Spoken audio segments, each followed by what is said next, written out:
Bismillahirrahmanirrahim. Assalamualaikum warahmatullahi wabarakatuh. Saya Dr. Apoteker Eri Amalia, Master of Health Science, dosen Fakultas Farmasi Universitas Padjadjaran di Departemen Farmaseutika dan Teknologi Farmasi dengan nomor induk dosen nasional 0014027904. Video ini merupakan video pembelajaran yang saya buat dalam upaya pernyataan diri dosen dalam unjuk kerja Tridharma Perguruan Tinggi atau PDD UKTPK yang menjelaskan kontribusi saya dalam kegiatan Tridharma Perguruan Tinggi. Sebagai dosen, selain dari penelitian dan pengabdian pada masyarakat, pendidikan merupakan hal yang sangat penting karena menurut saya apa yang saya sampaikan akan diingat oleh mahasiswa dan akan menjadi salah satu bekal mereka dalam berkarya di kemudian hari. Oleh karena itu, setiap materi pembelajaran yang diberikan akan disusun secara seksama dalam bentuk rencana pembelajaran semester dan disampaikan dengan memperhatikan aspek delivery, yaitu kemampuan dosen dalam menyampaikan materi pembelajaran, kemudian juga interaction, yaitu diskusi dengan mahasiswa selama kegiatan pembelajaran berlangsung, dan juga assessment, yaitu penilaian baik bentuk tes atau non-tes untuk mengetahui tingkat penerimaan mahasiswa terhadap materi yang kami berikan. Sehingga dalam pertemuan yang singkat, tujuan pembelajaran akan tercapai dan bermanfaat untuk mahasiswa. Mata kuliah ini, teknologi dan formulasi sediaan padat, akan diberikan kepada mahasiswa program sarjana farmasi di semester keempat dengan 2 SKS dengan metode pembelajaran blended learning, yaitu menggabungkan antara pembelajaran langsung, sinkronus, dan tidak langsung atau asinkronus. Sebagai deskripsinya, mata kuliah ini menguraikan tentang teknologi dan formulasi sediaan padat yang meliputi pembuatan serbuk dan granul, kemudian teknologi tablet dan kapsul, evaluasi tablet dan kapsul, serta konsep pembuatan obat berdasarkan quality by design dan cara pembuatan obat yang baik.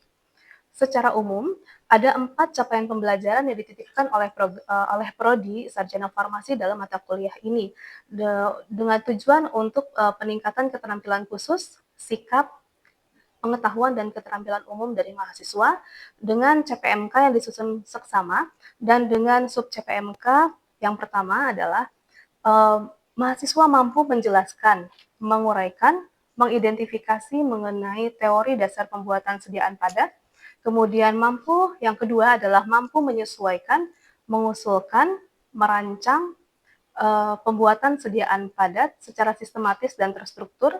Kemudian yang ketiga, mampu merasionalkan, mempertimbangkan, memecahkan masalah dalam pembuatan sediaan padat berdasarkan bidang keilmuan, quality by design, dan CPOB. Mempertimbangkan pengalaman sebelumnya sebagai praktisi di industri farmasi, saya ditugaskan untuk memberikan materi mengenai quality by design yang akan diberikan pada pertemuan ke-14 yang merupakan aplikasi dari materi yang telah diberikan sebelumnya, sehingga dapat memberikan gambaran kepada mahasiswa mengenai teori-teori yang telah mereka dapatkan sebelumnya dengan aplikasinya di industri farmasi. Kemudian pada pertemuan yang saya berikan, akan diawali dengan materi, kemudian dilanjutkan dengan diskusi dalam kelompok kecil, kemudian dilakukan assessment, dan juga akan diberikan penugasan dengan bentuk penilaian non-tes dengan angka mutu 0 sampai 100. Berikut adalah cuplikan video pengajaran yang saya berikan dengan tema Quality by Design sebagai bagian dari mata kuliah Teknologi dan Formulasi Sediaan Padat. Assalamualaikum warahmatullahi wabarakatuh. Waalaikumsalam warahmatullahi wabarakatuh. Gimana kabarnya? Alhamdulillah ya, jadi kita diberi kesehatan sehingga kita bisa berkumpul untuk melanjutkan kuliah ya tentang formulasi dan teknologi sediaan padat. Yang kali ini adalah pertemuan ke-14. Temanya adalah Quality by Design. Saya sendiri Eri Amalia, dosen pengampu di mata kuliah ini. Kita lanjutkan. Teman-teman ada yang sudah tahu apa itu Quality by Design? Quality by Design itu sekilas. Ya, artinya aja, quality, kualitas, baik, oleh, design. Jadi kita sudah bisa membayangkan lah apa tuh kira-kira quality by design yang untuk sediaan padat. Nah, kemudian yang akan kita lakukan hari ini adalah Nah, pertama-tama pasti akan diberikan dulu materi kuliah, tidak panjang ya, untuk memberikan gambaran mengenai QBD itu sendiri. Kemudian akan ada belajar kelompok, ya di sini nanti kalian akan diskusi. Kemudian akan ada video nanti untuk membandingkan antara apa yang saya sampaikan, yang kalian diskusikan dan yang diaplikasikan. Kemudian ada penugasan mencari lebih dalam mengenai QBD itu sendiri untuk juga memperbaiki hasil diskusi kelompoknya. Kemudian bentuk penilaiannya non-test, kemudian juga dengan indikator dan kriterianya rubrik persepsi. Kemudian tentu saja mata kuliah ini nanti diharapkan kalian akan mampu menjelaskan, mencirikan, merasionalkan, mempertimbangkan, membangun, memecahkan masalah, membuat rancangan sediaan obat berdasarkan QBD dan CPOB. Ya. Kemudian kita lanjut di sini. Nah, ini sangat penting ya mengenai latar belakang QBD. Saya mendengar gitu ya, QBD itu apa gitu ya. Jadi sebenarnya teman-teman mungkin sudah tahu atau mungkin ada yang belum tahu juga ya. Industri farmasi itu berdiri sejak lama sekali, dari tahun 1600 itu sudah ada. Nah, seiring perkembangannya itu dilakukan secara tradisional. Kemudian pada tahun 1950 oleh seorang praktisi namanya C. Duran, dia membuat suatu konsep berdasarkan pengalamannya bekerja di industri farmasi bahwa kualitas harus dirancang sejak awal dalam pengembangan suatu produk. Jadi sebagian besar masalah itu dia ketahui karena terkait dengan desain produk sejak awalnya. Jadi kalau yang tradisional yang pokoknya bikin nanti di press gitu. Tapi itu ternyata banyak masalah. Oleh karena itu QBD itu harus diterapkan sejak awal. Dan itu juga membutuhkan waktu sekitar 50 tahun ya bagi industri sebesar Takeda untuk mengaplikasikan QBD gitu. Dan di Indonesia sejak kapan? QBD 2002 di Indonesia. Nah, jadi historinya adalah dari 1950 dicetuskan, diaplikasikannya di tahun 2000-an, kemudian oleh FDA konsep itu diadopsi karena dilihat oh ini bagus ya gitu, ada perubahan di situ. Jadi FDA mengadopsi konsep tersebut untuk diterapkan sebagai pendekatan sistem mutu untuk CGMP farmasi di seluruh dunia. Indonesia perlahan-lahan mengikuti. Kalau tahun 2002 itu belum banyak mungkin, jadi di CPOB terbaru itu sudah masuk. Jadi sudah mulai harus diterapkan mulai sekarang. Nah, ini ada pertanyaan. Apakah pengujian menjamin mutu produk obat? Kan kita sering lihat QC panas gitu ya di produk elektronik misalnya.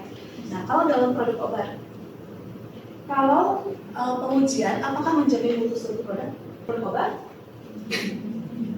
Gimana? Ya, tidak, ya, tidak. Tapi ya, yang bilangnya siapa?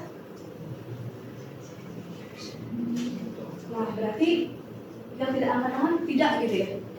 Mengapa Hafiz mengatakan bahwa pengujian menjamin mutu produk obat? Menurut saya dari pandangan saya itu mungkin hampir sama dengan produk-produk yang lain gitu. Selain produk obat itu mungkin perlu ada pengujian sebelum itu jatuh ataupun ada di tangan konsumen untuk menghindari hal-hal ataupun untuk menjamin kualitas dari produk itu sendiri seperti itu. Jadi Hafiz yakin bahwa dengan adanya pengujian itu menjamin mutu suatu produk obat. Gitu. Yang tidak setuju siapa? Ya, silakan. Namanya? Hizan. Silakan Hizan. Selain pengujian mutu di akhir, tadi benar juga kakak sudah ngomong kalau ada yang di awal. Jadi selain di akhir juga mungkin ada pentingnya desain dari awal. Makanya jadi ada body by design. Dimana kalau misalkan desain dari awalnya udah salah, maka nanti mutunya juga jelek.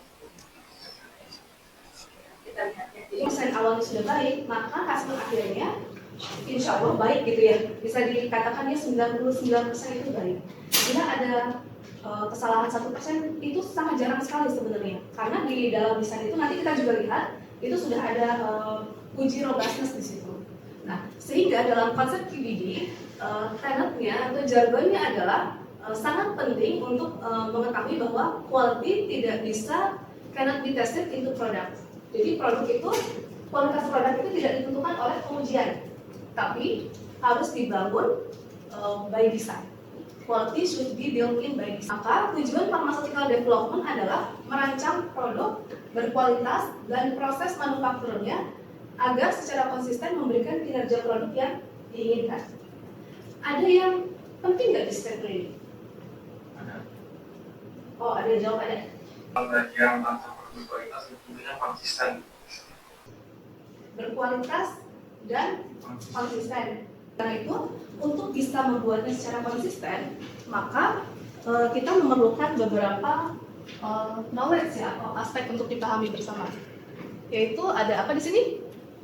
Jadi minimum harus ada informasi mengenai komponen obatnya. Kita tahu kan kalau obat itu ada bahan aktif, bahan tambahan, kemudian produk obatnya kita harus tahu mengenai pengembangan formulanya, operasi, kemudian sifat fisikokimia dan biologinya.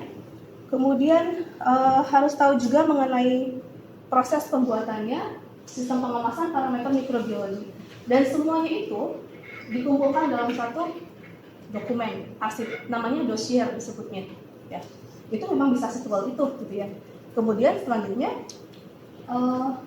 setelah kita memahami informasi ini, bagaimana mengenai pemahaman bahan awal dan juga prosesnya, kita melakukan suatu QBD, dimulai dari apa yang pertama QTPP, Quality Target Product Profile, kemudian dilanjutkan dengan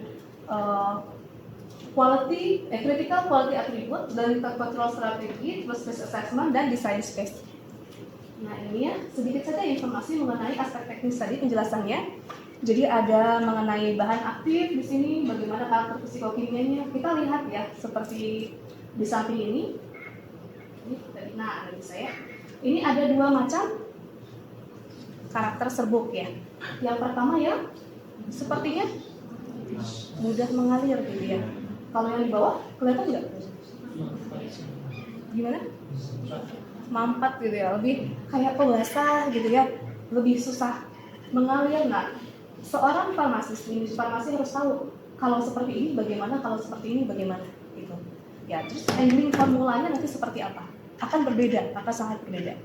Ya, kemudian bahan tambahan juga sama, kemudian pengembangan formula nanti mengidentifikasi hal yang penting dalam menentukan kualitas produk, kemudian ada operasi di sini, fisikokimia dan manufacturing proses. Nah, yang penting adalah ini. Kita kan selalu tahu bahwa ini adalah sistem bahan kemas gitu ya. Kita tahu bahwa tablet itu dikemas dalam apa? Blister atau apa?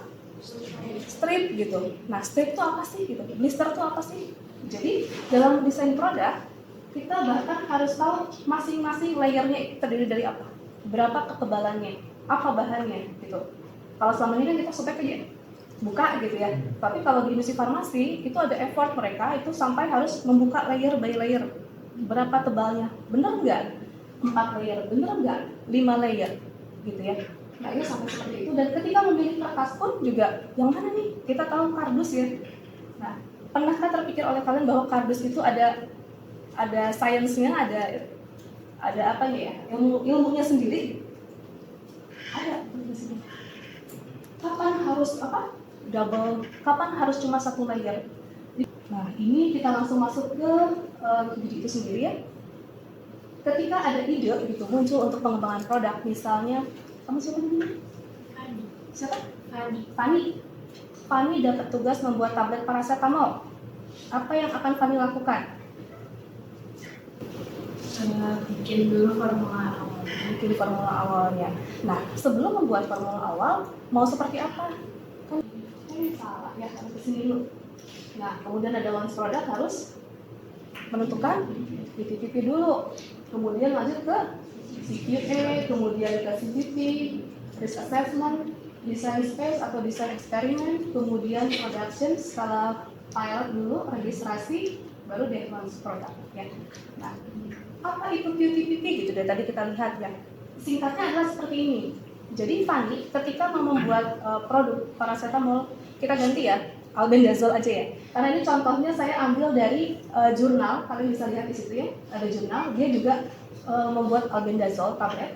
Nah, seperti ini. Jadi kita melakukan komparasi ya. Fani itu mau bikinnya kayak gimana? Fani harus lakukan studi dulu. Di dunia ini atau di Indonesia setidaknya tablet albendazole yang sudah dipasarkan itu apa saja gitu, produksi siapa gitu. Nah, tentukanlah yang memang merupakan produk komparator, itu ada kriterianya. Nah, Kemudian sampai Fani itu bahkan harus memiliki produk tersebut. Jadi nggak bisa cuma lihat di internet, oh iya ini produknya, mau bikin seperti itu, nggak bisa. Jadi Fani itu harus mendatangkan, karena harus benar-benar mengamati sebagai seorang formulator, oh ini tabletnya seperti ini, gitu. Oh bobotnya sekian. Nah itu ada contohnya bahwa mereka melakukan pengujian bahkan diameternya berapa, misalnya kalau untuk tablet ya, disintegrasinya berapa atau kerasannya berapa. Nah setelah itu barulah dipindahkan ke produknya Fani. Oh berarti saya harus membuat tablet seperti ini, gitu setidaknya. Minimal sama, tapi kalau bisa lebih baik, gitu ya.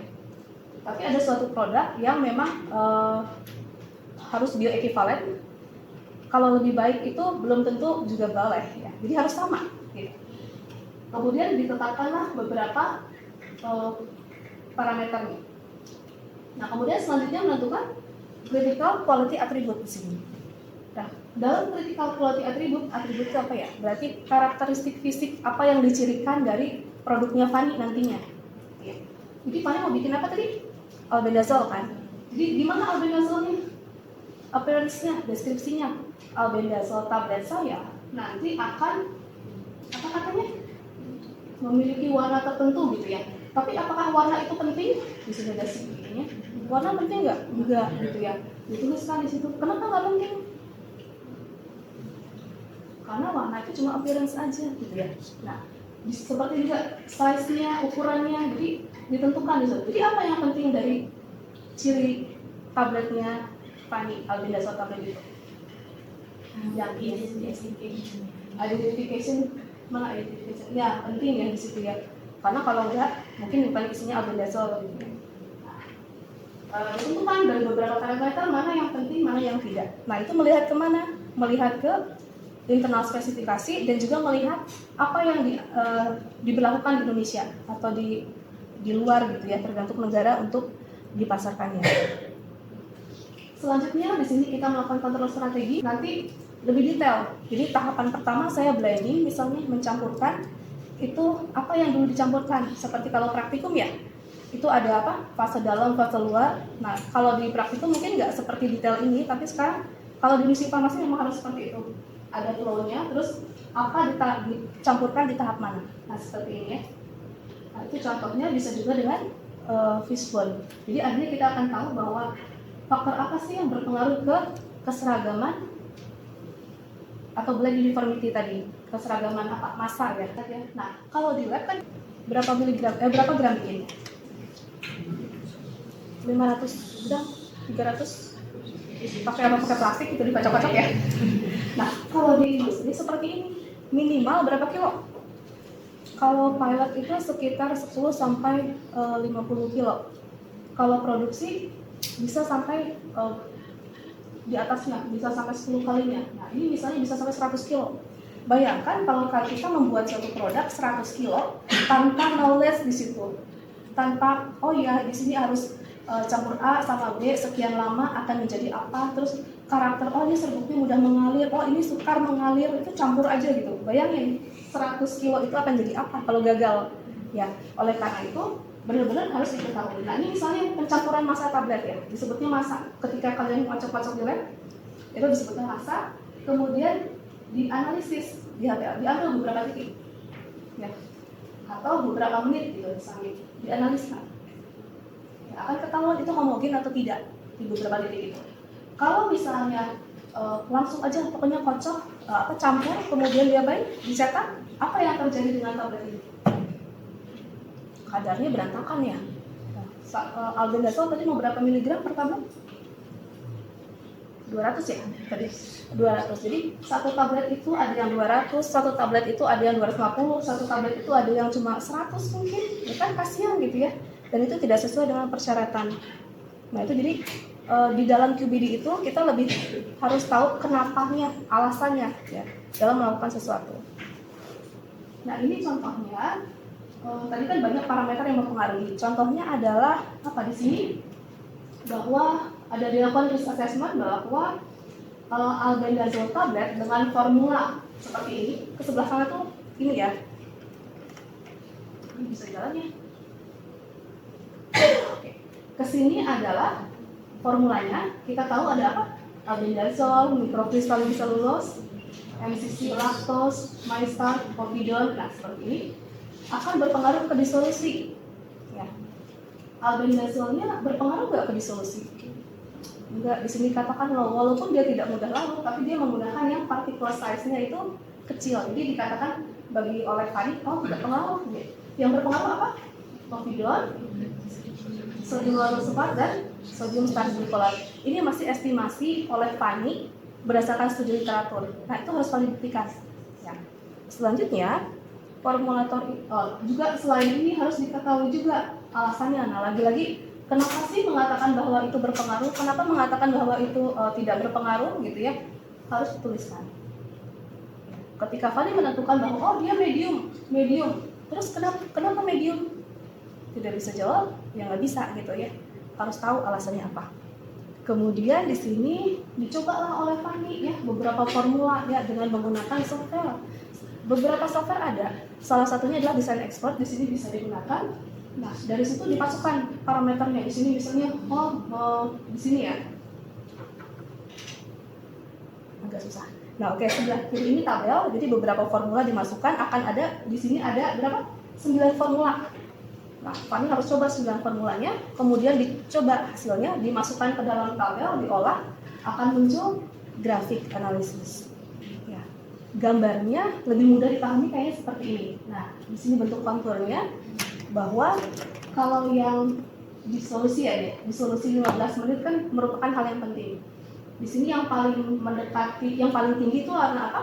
Warna hijau ya, hijau tua. Nah, makin keluar makin kecil kadarnya. Nah, dari sebelah kanan ini adalah pengaruh dari sodium starch glycolate, ke atas pengaruh dari polyphenylpyrrolidine. Nah, di sini diketahui bahwa range-nya nampaknya cukup lebar ya. Jadi dia akan tetap, biasanya gimana nih? Kami membacanya seperti ini.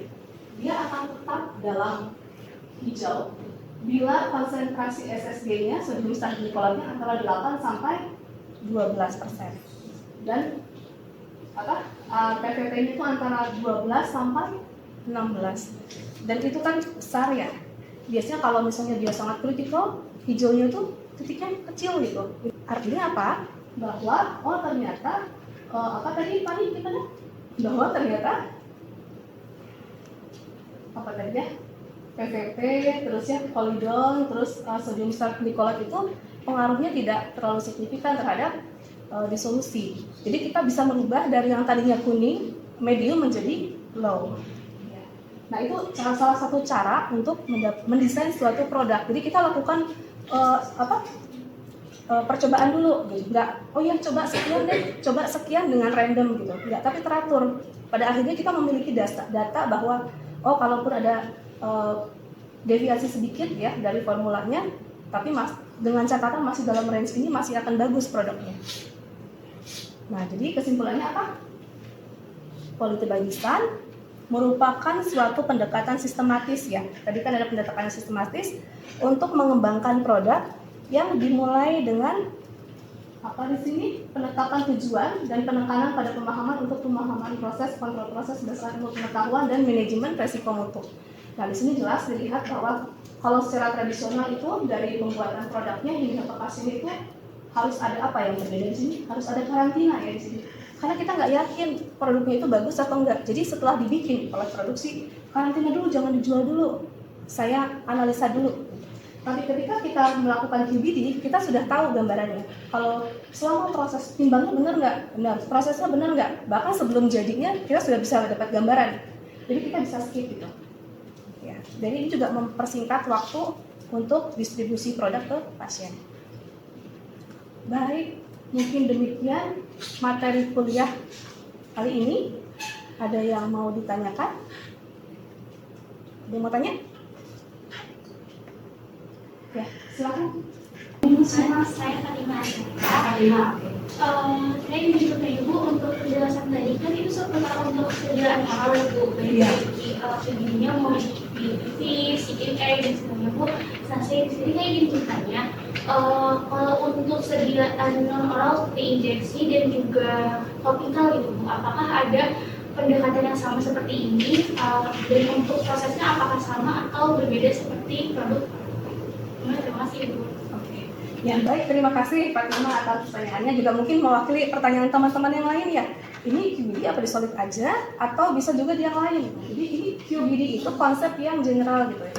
Konsepnya ya itu tadi yang QPPP ya dan lainnya itu bisa diterjemahkan ke dalam semua bentuk sedia. Yang beda apa? Tapi tentu saja detailnya akan berbeda gitu ya. Nah, terutama yang berbeda apa? Parameter mikrobiologinya atau microbiological attribute bahasa di sananya. Jadi kalau misalnya tablet, parameternya apa saja? Yang kita harus uji di tablet adalah seragaman bobot, kandungan, dan itu adalah parameter fisika, kimia.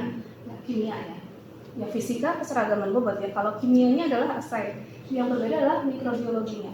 Karena kalau di liquid sama solid juga sama kan, keseragaman kandungannya dicek, terus kadarnya dicek. Yang berbeda adalah di sini parameter mikrobiologi. Kalau tablet itu hanya apa? Angka total jamur, total bakteri gitu ya. Tapi kalau di stereo, nanti kalian akan dapatkan semester berikutnya sebenarnya itu akan berbeda. Kalian akan belajar mengenai apa? Uji endotoksin, uji sterilitas, kemudian uji apa lagi? Uji endotoksin, sterilitas, dan satu lagi adalah pirogen. Nah itu nanti kita belajar detail di situ. Ya, mungkin demikian. Cukup atau ada lagi yang mau ditanyakan? Mana kita telah disampaikan di awal ya, bahwa setelah materi akan ada apa? Diskusi kelompok. Ya jadi ini ya diskusinya, bukan pertanyaan ya. Jadi temanya adalah buat presentasi kelompok mengenai rancangan pembuatan tablet atau kapsul. Di sini ABCDE tapi bebas maksudnya berdasarkan konsep QBD. Jadi di sini kalian bagi ya kelompok menjadi 5 atau 6 mahasiswa, silahkan nanti dibagi, boleh berdasarkan tempat duduk atau NPM, tapi kalau sudah enak ini 1, 2, 3, 4, 5, 5 kelompok ya, sudah teratur begitu. Kemudian nanti kalian menentukan temanya, nggak boleh sama. Yang misalnya Rifani, jangan albendazo lagi ya, yang lain, misalnya tablet apa, paracetamol juga jangan, karena sudah sering dicontohkan. Tablet apa? Vitamin C. Tablet apa? Vitamin D, boleh. Ya, seperti itu. Jadi beda-beda ya. Nah, kemudian dari situ apa di sini kalian akan membuat konsepnya. Ya, tadi kan sudah ada contohnya ya. Kemudian presentasi. Presentasi nggak usah lama-lama, 5 menit aja. Kemudian tanya jawab dari kelompok yang mungkin perwakilan kelompok 2 atau 3 pertanyaan, 5 menit. Kemudian setelah itu kita lihat videonya. Kita bandingkan ya hasil dari diskusi kalian dengan yang dilakukan di industri farmasi pada umumnya. Kemudian nanti biasanya suka ada gap di situ, dan kalian harus akan ada tugas untuk melengkapi apa tadi yang tugas kelompok tadi. Cukup jelas atau ada yang mau ditanyakan? Jelas? Ya, baik ya. Sekarang kita bisa mulai bikin kelompok masing-masing. Sebelumnya saya juga untuk materi saya tutup dulu ya. Terima kasih. Assalamualaikum warahmatullahi wabarakatuh.